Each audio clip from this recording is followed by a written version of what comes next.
Okay, so now what we are going to do is we will be starting our chapter number 5, that is presentation of data.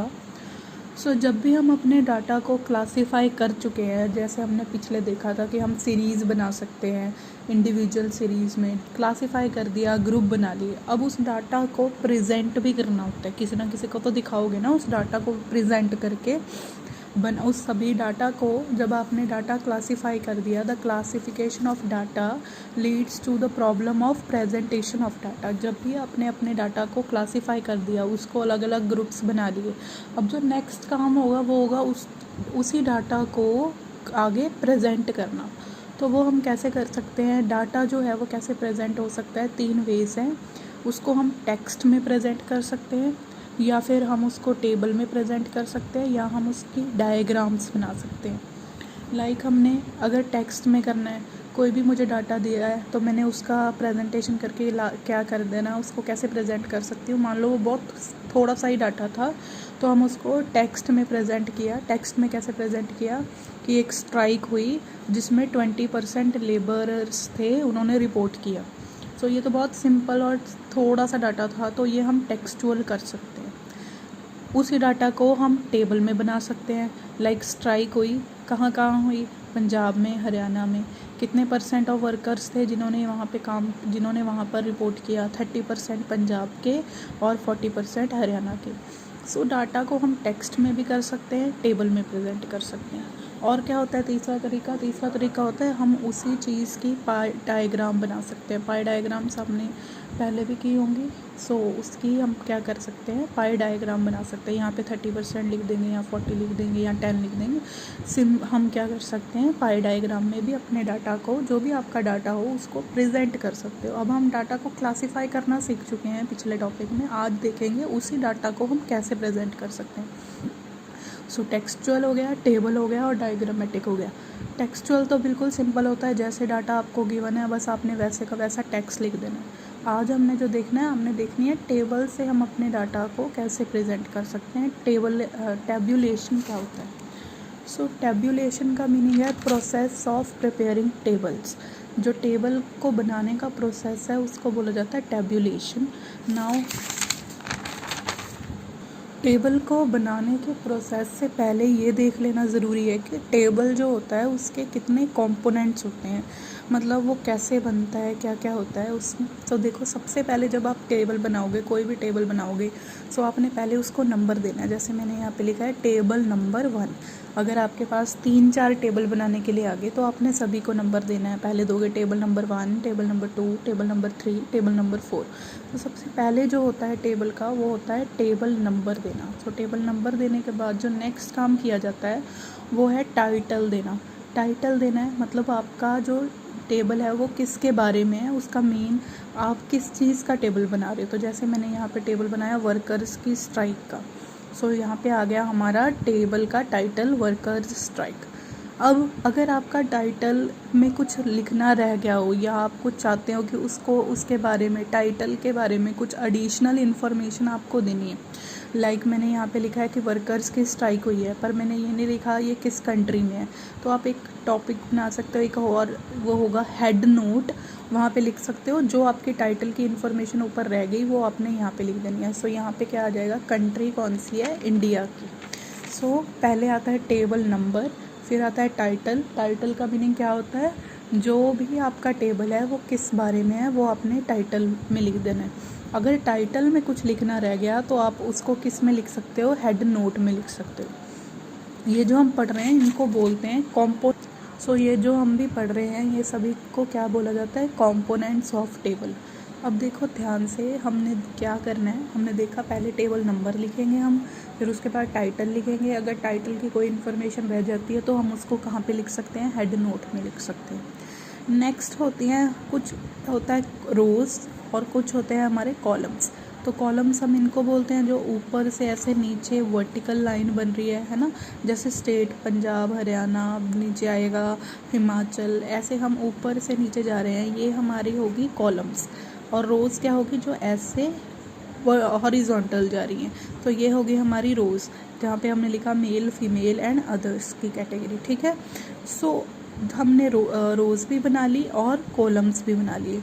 तो जो आपके columns होंगे, like जो मेरा column है पंजाब का, फिर मेरा कॉलम ऐसे मतलब नीचे जा रही हूँ मैं, ऐसे ऊपर से नीचे जा रही हैं, तो यहाँ पे आ गया पंजाब, हरियाणा, हिमाचल, ऐसे मेरे कॉलम बनते जाएंगे। ये मेरे ऊपर से नीचे वाले सारे कॉलम्स हो गए। इनकी जो हेडिंग है, इनकी क्या हेडिंग है? स्टेट। इसका नाम होता है कैप्शन। जो कॉलम्स की हेडिंग होती हैं, लाइक ये पंजाब, हरियाणा, ये सारे जो नीचे आएंगे, इनकी जो हेडिंग है, इनकी हेडिंग है स्टेट। इसको नाम दिया जाता है, इसको नाम दिया जाता है कैप्शन। इनको क्या बोला जाता है? कैप्शन। और जो रोज़ की हेडिंग है, लाइक ये मेरे रोज़ हैं, यहाँ पे मैंने लिखा मेल, फीमेल और फिर अदर, यहाँ पे भी आएगा ये और ये, ठीक है। ऐसे जाएंगे ना हम, पंजाब में कितने मेल, कितने फीमेल, कितने अदर कैटेगरीज, ये यहाँ पे भी ऐसे इस तरीके से मूव करेंगे हम, मतलब हम हॉरिजॉन्टल लाइन लगाएंगे ऐसे सीधी। तो जो ये हेडिंग होगी, like male, female and others, या जो रोज़ की हेडिंग होती है, उसको बोला जाता है स्टब्स। तो जो हम रोज़ को हेडिंग देते हैं उसको बोलते हैं स्टब्स, और जो हम देते हैं कॉलम्स को हेडिंग उसको बोलते हैं कैप्शन।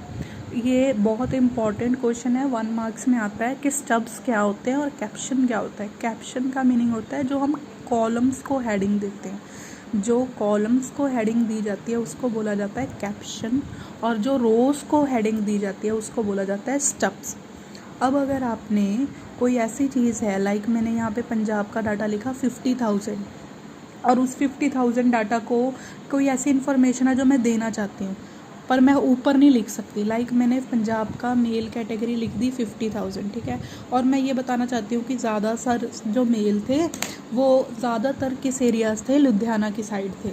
अब मैं यहाँ टेबल में तो वो चीज़ लिख नहीं सकती, तो यहाँ पर स्टार डालकर उसी इन्फॉर्मेशन को मैं फुट नोट में दे सकती हूँ। समझ आया? अब अगर यहाँ पर हम कोई चीज़ इन्फॉर्मेशन, मम्मी, अगर हम कोई ऐसी इन्फॉर्मेशन यहाँ पर दे रहे थे, लाइक अगर हमने यहाँ पर कोई इन्फॉर्मेशन देनी है, यहाँ पे मैंने लिखा कि मेल 50,000 है, और मेल सारे जो हैं वो लुधियाना वाली साइड से हैं, फिरोजपुर वाली साइड से हैं, और मैं ये इन्फॉर्मेशन देना चाहती हूँ, पर यहाँ टेबल के बीच में वो इन्फॉर्मेशन देना ईजी नहीं है, पॉसिबल नहीं है। आप उसी इन्फॉर्मेशन को कहाँ दे सकते हो? यहाँ पर फुट नोट बनाकर दे सकते हो। ये हो गया हमारे कॉम्पोनेंट्स ऑफ टेबल, जहाँ पे आता है पहले आपका टेबल नंबर, फिर आएगा टाइटल, देन आएगा हेड नोट। हेड नोट का मतलब क्या हो गया? जो टाइटल में ना लिख सको उसको हेड नोट में लिख दो। देन फिर आएंगे हमारे रोज़, कॉलम्स। जो कॉलम्स की हेडिंग होती है उसको बोलते हैं कैप्शन, जो रोज़ की हेडिंग होती है उसको बोला जाता है स्टब्स। रोज़, कॉलम्स की heading, caption and stubs. Then अगर आपने यहाँ पे कोई डाटा दिया है, उसकी इन्फॉर्मेशन आपको अलग से देनी है, तो उसको आप कहाँ पे दे सकते हो? फुट नोट में दे सकते हो। नेक्स्ट जो हमारा कंपोनेंट होता है टेबल का, वो होती है बॉडी। बॉडी का मीनिंग क्या है? Body of a table mean sum total of items in the table. जितना भी आपने ये पूरा चीज़ बनाई है, इस सभी को हम टेबल की बॉडी बोलेंगे। नेक्स्ट है सोर्स। अगर आपने टेबल खुद नहीं बनाया है, ओरिजिनली आपने किसी जगह से इसको लिया है, आप क्या कर सकते हो? इसको हम क्या कह सकते हैं? इसका सोर्स है, जो भी इस टेबल का सोर्स है, मतलब जहाँ से आपने इसको लिया है, ड्राइव किया है, उसको आप यहाँ पे नीचे मेंशन करना आपको ज़रूरी है। ये हो गया हमारे components of table. Next thing is guidelines. अब अगर आप कोई भी टेबल बना रहे हो तो आपको कुछ गाइडलाइंस जो हैं वो फॉलो करनी पड़ेगी, उसके बाद ही आप क्या कर सकते हो? टेबल बना सकते हो। पहला है हमारी गाइडलाइन कि जब भी टेबल बनाओ तो उसका टाइटल ऐसा रखो जो आपके ऑब्जेक्टिव से मैच करता हो। लाइक अगर मैंने ये टेबल बनाया था, ये टेबल था वर्कर्स की स्ट्राइक का, कि कितने लोग कहाँ पे स्ट्राइक कर रहे हैं, ने उसका टाइटल भी वही रखा, वर्कर स्ट्राइक। तो आपका जो भी टाइटल हो वो आपके ऑब्जेक्टिव से मैच करना चाहिए। नेक्स्ट है कंपैरिजन। हमें टेबल ऐसा बनाना चाहिए जिसमें हम अब डाटा को कंपेयर कर सकें ईजीली। लाइक अगर मैंने यहाँ पे टेबल बनाया तो मैं ईजीली पंजाब का डाटा हरियाणा से मेल और फीमेल का कंपैरिजन ईजीली कर सकूँ। तो टेबल ऐसा होना चाहिए जहाँ पे कंपैरिजन पॉसिबल हो। थर्ड पॉइंट है स्पेशल एम्फेसिस का।